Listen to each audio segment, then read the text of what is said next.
You're listening to They're gonna call it a hard foul. They're gonna call it a hard foul. offering in-depth analysis on all things Boston Celtics with your hosts, Jim and Mike Quigley. All right. Hello to everyone. This is a solo pod with just Jim. Michael is off today. I want to do a quick pregame pod as the Celtics prepare to close out the NBA Finals at home against the Dallas Mavericks tonight at the Garden. Celtics were absolutely blasted game 4 in Dallas. I thought after about 6 minutes into the game, they got out of what they wanted to do on offense. They were getting good shots early, and then I thought really settled for, contested threes sometimes, or, Dallas would give them room and pack the paint, and there wasn't any attempt to really penetrate and break down the defense. And then on the other end, I hate to say it, but it really did feel like effort in some ways. There was no ability to stop the ball. I thought their pickup points weren't high enough. I didn't think their force was what you would need it on the ball. Kyrie constantly was able to get to the paint, find the matchup, and get whatever shot he wanted. Luka was able to back his man down. Dallas played him off the ball quite a bit. And the other thing Dallas finally did is they were willing to take those above the break threes, and they had some success. But more than anything, just by them willing to do that, I thought it softened the Celtics defense up quite a bit. I thought it was a really important adjustment that they made where they were going one-on-one and able to kick to that open above the break three. And as you saw, it even opened up some corner threes for them. So this key, I just think in this one is you have to have the ability to stop penetration, which means that you got to have higher pickup points. They are not having really Luka bring the ball up at all. It's a lot of times it's PJ Washington. I think you got to stop that pressure in the backcourt as well, like you would with Luka. Although Washington's a decent ball handler, he's not a great ball handler. And if Kyrie's doing that, I would do the same to try to wear him out. The other thing that ended up happening because you weren't stopping penetration is that Dallas was getting second, third, fourth possessions on offensive rebounds. A lot of times because you were in rotation, you had a small under the hoop instead of a big, and they were able to just continue to get offensive rebounds, which led to either open threes or better looks than they initially got. And that was a huge problem for the Celtics. I thought Dallas played much faster. I thought Luka was amazing with his look-ahead passes all game long. I thought they continually attacked the Celtics defense, and the Celtics didn't fight back. And then on the other end, it really just felt like one of those games where their offense was, negatively impacted by their defense, where they weren't getting stops and weren't playing with the requisite force on that end. And then on the other end, they ended up, I just thought, settling sometimes. I didn't think it was a good game for Jaylen Brown at all. I thought Drew Holiday's reads for a lot of the game were just the wrong reads, which you don't really see from him. And, he mentioned post game that they're allowing him to go one-on-one without the help. So in those situations, he needs finish. The shooting was poor, but I didn't think they were great shots from Derek White. And you obviously need more from Al Horford. The other, I think, really the thing that got magnified in this game, and I thought it got magnified during the fourth quarter run that Dallas had in game 3, is the lack of Kristaps Porzingis. All season long, when the offensive got him muddied, he's kind of been the bailout. Finding him on the high post against a small player, extend the floor for a three, the ability to get him in a lob situation. Those things were all just unavailable, obviously, without him being there. And he's not going to be there tonight. So that means you need to play harder. That means you need to force the drives. I think it would make a lot of sense if they're playing Holiday one-on-one to find opportunities to get him on the post. He's a very good post player. He's a very good post passer out of the post to start your offense. Oftentimes they would do that last year with Marcus Smart. I think it would make a lot of sense to do that with Holiday to soften up the D today. And I would start your screen and rolls higher for Tatum and Brown. They seem to be wanting to get into their offense and then start in the screen and roll. I would do what Dallas has done frequently is set that screen around half court, get them going downhill, get them more in rotation where the defense is a little bit more loose. And you have to play faster. I just thought uh, there were two different teams on the court on Friday night. Dallas was playing fast. They were playing with force, and the Celtics seemed to be reacting to that throughout the game. Obviously, the other thing that you really would like to finally see, and it hasn't happened since game one, is a fast start. Dallas has been the more aggressive team early through the games 2 through 4. They've gotten off to leads of double digits twice, and I think in game 2 is 7 or 8. Maybe that was double digits as well. Where the Celtics started slow, and obviously Dallas has had more urgency because they've been down in the series. That urgency is still going to exist for them tonight, but you're going to have the home crowd behind you. You're going to have a city on the edge of its seat wanting a championship. I think it's important to start fast, and that's on both ends, playing with a lot of force defensively and attacking on offense. Try to get the crowd into this early on.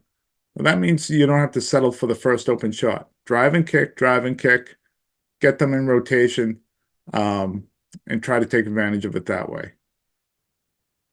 You were embarrassed Friday night to the point of having one of the worst losses in Celtics playoff history.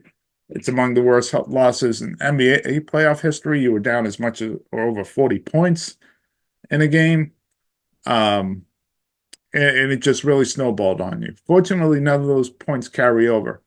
But I do think there's something to be said that Dallas is going to have a lot more confidence than they've had all series long. And they did a lot better job of picking on the matchups they wanted, whether it was getting Luka on a guy like Derek White, attacking the bigs like Xavier Tillman, or Kyrie finding the right guards to attack in penetration. You need to be ready. You need to play with more force. You need to play with more fight. You need to make things harder. If I'm Joe Mazzulla tonight, and I know the mentality is, whatever it takes forever, how long it takes is what they keep saying. I coach this a bit like a game 7. You have 3 or 4 days off. So your next game after tonight would be Thursday if you lose. If Peyton Pritchard isn't making shots, I don't go back to that well in the second half. Yeah, I'd have a very short leash on my bench players in this one. If those guys aren't making shots, it really puts you in a tough spot where it allows Dallas to kind of ignore them as an offensive threat. And that's kind of what they're doing to Pritchard right now. Hauser needs to come in and make shots. Otherwise, I attack this like a game 7, and my rotation is 6 or 7 guys. And you put it all on the line here tonight at home. I expect the Celtics to come out and be ready. I expect a much better performance. The thing that scares me, and the only thing that really scares me, is that it's quite possible the Celtics could lose shooting for 2 or 3 games in a row. And that could be enough when you have guys like Luka and Kyrie to keep them afloat and give them an opportunity to win. But outside of that, my expectation is the Celtics you're going to see much more of a games 1 through 3 Celtics than you are going to see game 4. I expect to see some adjustments on offense to attack what Dallas was doing. They really, whenever Tatum would drive or Brown would get the ball, it'd almost be, a diamond in one. It would look like they would switch to a zone behind the drive, and just to really kind of take away the rim and take away the paint from these guys whatsoever. So, whether it's getting these guys on the block, starting them on the foul line, higher points on our pick and rolls, but the key is to just get them paint touches and you drive and kick and make shots. So I expect we'll see more of that from the Celtics. I expect them to be better on the glass because I expect their pickup points to be better on defense and their ability to keep the Mavs out of the paint to be better. And it will be interesting. One of the things you should be watching for early in this game, like I said, Dallas shot the above the break threes in Dallas in game 4, which is something they just refused to do through games 1 through 3. And you can't beat Boston without shooting the 3 ball. You can't beat Boston without shooting a high volume of threes wherever they give them to you. Not give them to you in the corner. You got to take the above the break ones. Whether in Boston with the crowd the way you expect it to be, which is going to be frenzied, and just the intensity of the night, whether those role players, your PJ Washingtons, your Derek Jones Jr.'s, your Hardys, etc., are willing to take those shots when they're given to them. Because my sense is the Celtics will give it to them early again in this one. So we'll have a Luka drive, a Kyrie drive, and the kick out for those above the break threes. Are they going to shoot it, or is there going to be hesitancy like there was during games 1 through 3? And will Luka and will Kyrie make the pass like they did in game 4, or will it be more games 1 through 3 where it's those guys going one-on-one and not involving their teammates as much as they should? So those are the things I'm looking out for. I expect in a game like this, game 5, for the officials to put the whistles away for the most part. So I expect free throws to be down. So you're just going to have to get it done yourself. Play through contact, play hard.